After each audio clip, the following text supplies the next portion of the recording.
김민아의 시사 위키. 김민아 기자 어서 오십시오. 안녕하세요. 오늘 시사 위키 첫 번째 항목은요? 요즘 뭐길래 시리즈로 설명을 드리고 있는데요. 기무사 문건이 뭐길래입니다. 네. 문재인 대통령이 오늘 기무사의 계엄령 검토 문건 관련 두 번째 지시를 내렸는데요. 국방부, 기무사와 각 부대 사이에 오고 간 모든 문서와 보고를 대통령에게 즉시 제출해라라는 겁니다. 그 첫 번째 지시는 이게 특별 수사대 만들어라 그거였고. 그렇습니다. 이번 두 번째 지시의 의미는 뭐예요? 이 결론적으로 말해서 문건이 단지 유사시를 대비하기 위한 절차를 검토한 정도인지 아니면 실행을 위한 구체적 준비 계획이었는지 이걸 이제 분명히 하겠다는 건데요. 기무사의 계엄령 관련 문건을 보면은 계엄 임무 수행군 항목이 있고 여기에 기계화 사단 6개, 기갑여단 2개, 특전사 뭐 이렇게 동원한다는 취지의 표현이 있는 거죠. 그렇죠. 기무사가 이런 부대들하고 논의하고 또 지시한 내용이 있다면 이런 의미가 어느 정도 확인이 된다는 겁니다. 그런 해당 부대들하고 오고 간 공문이 있는지 없는지 확인해라 이거군요. 그렇습니다. 그래서 지금 군은 지금 어떻게 하고 있나요? 오늘 송영무 국방부 장관이 문건에 나오는 부대 지휘관들을 모아서 회의를 열었고요. 이 대통령의 명령을 전달했습니다. 그러면서 이 명령은 군이 정치에 개입하는 것을 완벽히 끝내기 위한 것임을 명심하라 이렇게 또 요구를 했습니다. 네. 그런데 바로 그 송영무 국방부 장관은 여전히 지금 논란 대상이죠? 그렇습니다. 이 송영무 장관이 이 문건에 미온적으로 대처한 거 아니냐, 뭐 은폐한 거 아니냐 이런 얘기 계속 나오는데요. 주말을 거치면서 또 여러 가지 얘기가 나와서 좀 혼란스럽습니다. 일단 지난 12일에 국방부가 송영무 장관이 외부 전문가에게 법리 검토를 이제 맡겼고 그리고 통상적인 뭐 이런 검토를 한 정도라면 문제가 없다. 이런 답변을 받았다고 밝힌 바 있었는데요. 이 외부 전문가는 또 감사원장인 것으로 밝혀져서 이게 또 여러모로 논란이었습니다. 감사원장이요? 그렇습니다. 그런데 감사원은 법리 검토한 바 없다고 했다면서요? 그렇죠. 어제 감사원이 관련해서 입장을 냈는데요. 3월 18일 날 이 평창 겨울 패럴림픽 폐회식 행사장에서 송영무 장관이 감사원장을 만났고 이 자리에서 구두로 물어본 거 외에는 따로 이제 검토한 바가 없다는 것이죠. 아, 구두로 그냥 물어봤다. 그렇습니다. 만난 김에. 그렇죠. 예. 그러다 보니까 감사원장은 실제 문건을 본 일도 없는 것이고 답변도 원론적 수준이었다는 건데요. 뭐 특정 정치 세력을 진압하려고 한 거면은 군의 정치 관여지만 치안 관련해서 대응 방안을 검토한 수준이라면 문제가 없다. 뭐 이런 답변을 했다는 것이죠. 예. 국방부도 이런 사실을 지금 인정한 그런 상태입니다. 감사원과에도 이런 문제가 있고 또 청와대랑도 무슨 얘기를 했다 안 했다 좀 논란이잖아요. 그렇죠. 뭐 문건을 언제 보고했느냐 뭐 이런 건데 오늘 송영무 장관과 청와대가 각각 설명에 나섰습니다. 송영무 장관은 입장문을 통해서 지난 4월 30일에 청와대 참모진과 만난 자리에서 기무사 개혁의 필요성을 이제 논하게 됐는데 이 자리에서 그런 문건이 있다라는 걸 언급을 했다 이렇게 밝히고 있는데요. 다만 문건을 따로 보고하지는 않았다고 하거든요. 왜냐하면 이 문건에 대한 법적 분석이 필요했고 또 남북 정상회담과 지방선거 등의 어떤 정무적 고려가 필요한 부분도 있었기 때문이다 이렇게 설명을 하고 있습니다. 그게 송 장관의 입장문의 내용이죠? 그렇습니다. 그 대목에 대해서 청와대는 뭐라고 설명합니까? 이게 해당 회의에 이제 임종석 비서실장과 조국 민정수석이 배석을 했었는데 당시 이 송영무 장관의 어떤 발언에서 이 문건의 중요성을 따로 인식을 하지는 못했었던 것이다 이렇게 설명을 했습니다. 그렇기 때문에 이 김의겸 대변인이 뭐 두부자르듯 할 수 없다, 이 사실관계에 회색지대가 있다, 뭐 이런 발언을 했다라는 얘기인 건데요. 다만 이 조국 수석의 경우에는 이 문건의 존재를 언론 보도를 보고서야 알았다라고 했기 때문에 이런 부분은 좀 배치가 되는 부분인 것 같습니다. 어쨌든 장관과 청와대 참모진이 만나서 기무사 개혁에 관한 논의를 주로 했다는 거고. 그렇습니다. 그 자리에서 또 역시 구두로 이런 문건이 있다는 언급을 했다는 거고. 그렇습니다. 그러니까 뭐 주요 문건을 바로 거기서 공개하거나 한 건 아니니까 청와대 입장에서는 들은 사람도 있고 제대로 못 들은 사람도 있고 뭐 그렇다는 얘기인가요? 그런 상황인 걸로 좀 종합을 하면 파악이 됩니다. 애매하군요. 그런 것이죠. 이러다 보니까 무슨 암투설 이런 것도 나와요. 지난 14일에 정의당 김종대 의원이 페이스북에 이제 이렇게 썼습니다. 정권 내에 기무사를 개혁하려는 측과 적당히 존속시키려는 측 간에 치열한 암투가 벌어지고 있다. 이런 건데요. 송영무 장관이 애초 기무사 개혁을 강하게 또 추진을 했지만 5월 달에 출범한 이 기무사 개혁위 내에서 벌써 미온적 반응이 나오면서 이 장관이 문건 공개를 직접 해서 뭐 여론화를 해야 되겠다. 이런 결심을 한 게 아니겠느냐. 이런 얘기입니다. 그건 뭐 김종대 의원의 주장인 거죠. 그렇습니다. 예. 그래서 오늘 뭐 특별수사단이 본격적으로 조사 활동을 시작했기 때문에 이 결과를 좀 놓고 봐야 전체적인 그림이 좀 나올 것 같습니다. 우선 대통령의 지시대로 그 각 군 부대들 사이에 어떤 문건이 오가는지를 좀 종합적으로 보고를 빨리 받아서 정리할 건 빨리빨리 정리를 해야 되겠네요. 맞습니다. 두 번째 시사위키 항목은요. 홍영표와 삼성인데요.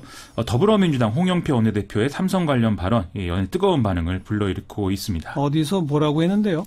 13일날 이제 한 강연이 있었는데 이 강연에서 사회 양극화 문제가 심각하다라고 얘기하면서 삼성의 지난해 순이익 가운데 20조 원을 200만 명에게 주면 1,000만 원씩 줄 수 있는 거 아니냐 이렇게 얘기를 했다는 겁니다. 또 삼성이 협력업체를 쥐어짜서 글로벌 1위 기업이 됐다 이런 발언도 했다고 해서 논란입니다. 그런 발언이 강연에 나왔다. 그렇습니다. 이걸 뭐 조선일보 등은 아주 강하게 비판을 하던데 홍영표 원내대표가 뭐라고 또 해명을 했다고요? 14일 페이스북을 통해서 이게 극단적인 예를 든 것뿐이고 뭐 재벌을 해체하자든가 그런 극단적인 주장을 하려던 것은 아니었다. 이렇게 설명을 했습니다. 그런데 그러면서도 삼성이 20조 원에 달하는 자사주를 매입해서 소각을 했는데 이게 국민 경제에 기여하는 효과는 크게 없지 않았느냐 이렇게 덧붙였는데요. 그러니까 일종의 유감 표시는 하고 있지만 발언의 전체 맥락을 바꾸지는 않은 상황인 것입니다. 네, 자사주 매입 후에 소각 이게 주가 관리 차원에서 하는 거죠, 그게? 그렇다고 이제 삼성이 얘기하고 있는데요. 이 지난 2014년부터 2017년까지 삼성의 자사주를 매입해 소각한 규모가 바로 20조 원 이 규모인데 삼성의 설명은 이렇습니다. 이 주식 전체 숫자가 줄어들면 주가가 오르게 되고 또 1인당 받는 배당금의 규모도 늘어나기 때문에 이것은 주주 친화적 정책이다. 즉 주주들을 배려한 것이다. 이렇게 설명하고 있거든요. 예. 그런데 반대로 보면은 주식을 소각하는 비율만큼 오너일가의 지분은 상대적으로 상승할 수밖에 없기 때문에 결국 이 지배 구조를 강화하기 위한 차원이 아니었느냐 아하. 이런 비판도 한쪽에서는 나왔다는 겁니다. 그러니까 결국 홍영표 장관 원내대표의 이야기는 오너일가 지배력 강화에 돈 쓰지 말고 국민 경제에 좀 이바지해라 이런 메시지였다 이 말이네요. 그렇습니다. 이 최근에 금융당국이 삼성생명의 삼성전자 주식 매각 이걸 좀 해서 좀 지배구조를 개선해라 이걸 압박하고 있는 것과도 좀 무관치 않아 보이고요. 또 최근에 이어지고 있는 김상조 공정거래위원장의 발언과도 좀 비슷한 맥락이 있다고 볼 수가 있겠습니다. 김상조 위원장은 좀 재벌이 좀 선도적으로 지배구조 개선에 나서면 정부가 규제 완화로 좀 사업을 잘할 수 있도록 보답할 수 있다. 이런 취지 언급을 다양한 자리에서 계속하고 있는 상황이죠. 네. 자, 시사위키 세 번째 항목은요. 도널드 트럼프 미국 대통령이 유럽 순방에 나서서 아주 지금 바쁜 상황인데 무엇을 하고 다니는지를 함께 알아보시죠. 네. 영국에 가서는 뭐 거의 불을 질러버렸다면서요? 그렇습니다. 이 트럼프 대통령이 테리사 메이 영국 총리와 정상회담을 앞두고 영국 언론하고 인터뷰를 했는데요.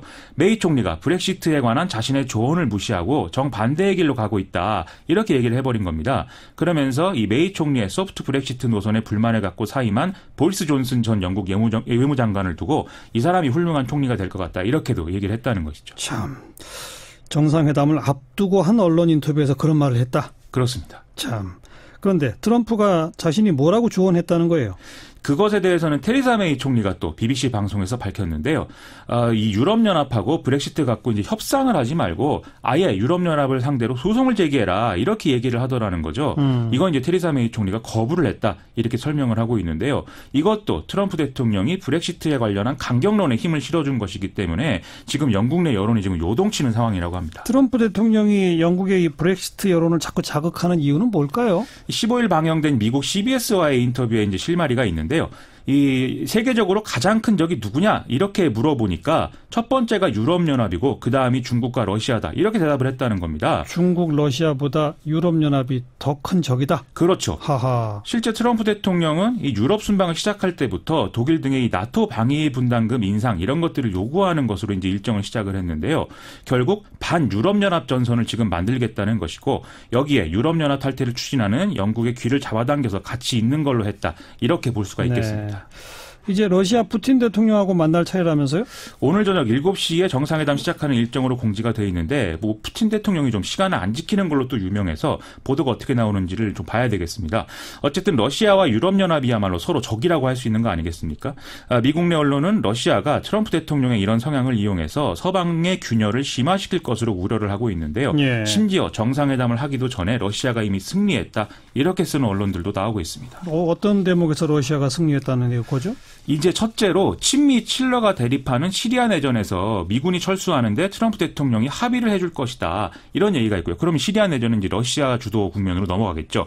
둘째로 크림반도 합병 이후에 러시아가 제재를 받고 있는데 이걸 완화해주고 또 지금 상실 상태인 주요 8개국제 지위를 회복시키는 등의 조치에도 합의해줄 수 있다. 이런 얘기도 하고 있고요.